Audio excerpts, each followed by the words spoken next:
I think the performance of the countries with fossil fuels must be judged by how they address the issue of environmental protection, how they address the issue of green transition.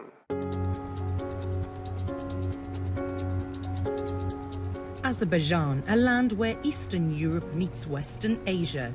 It's home to over 10 million people, with half of them being based in bustling Baku, set on the Caspian Sea.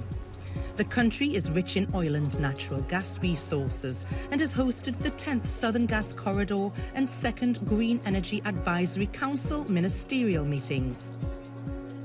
High on the agenda was discussion about the expansion of the corridor, a crucial route of gas supply diversification for the EU and its neighbouring countries. So we started to build this partnership between countries, between companies, inviting leading international financial institutions to support us with their financing. And 3,500 kilometers long pipeline is now a reality.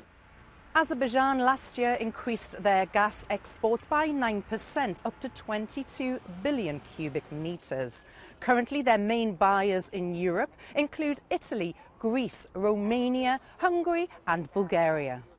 There are many new partner countries who are willing to receive even additional volumes of natural gas, despite the fact that we are transitioning away from fossil fuels, but this takes some decades.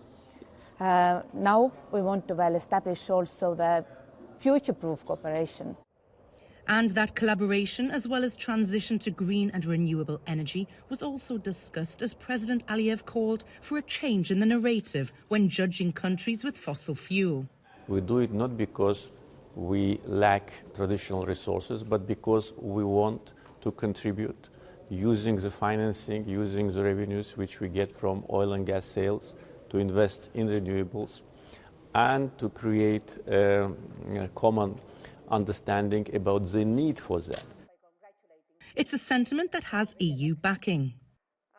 A couple of years ago, the European Union launched a global methane pledge, and this is exactly to cut methane emissions, which is second most potent greenhouse gas from the oil and gas industry. And Azerbaijan joined this pledge last COP, so this shows that they are behaving responsibly. And on top of that, with all these offshore development plans, they can replace domestic electricity production. And the use of wind farms in the Caspian Sea looks set to play a pivotal role in the green transition. Energy is a cross-border thing. Take Azerbaijan. They want to build lots of offshore wind farms in the Caspian Sea. They won't consume that energy themselves. They'll send it through a new power cable that'll be built across the Caucasus, under the Black Sea, into Europe. This is international cooperation. You can only do things like this when the governments come together and they come together with the industry who's going to build it. SOCAR, the state oil company of the Republic of Azerbaijan, is already implementing strategies to accelerate lower carbon solutions and decarbonisation technologies. We all understand that oil and gas industry will continue to provide a very vital, sustainable and reliable, in a sustainable way, reliable energy, and help us to basically transition to cleaner sources of energy. You know that carbon border adjustment mechanism starts to penalize the exporters or importers into EU starting from 2026. Fertilizers are there, so we'd like to explore the opportunities of decarbonizing our production of fertilizers as well.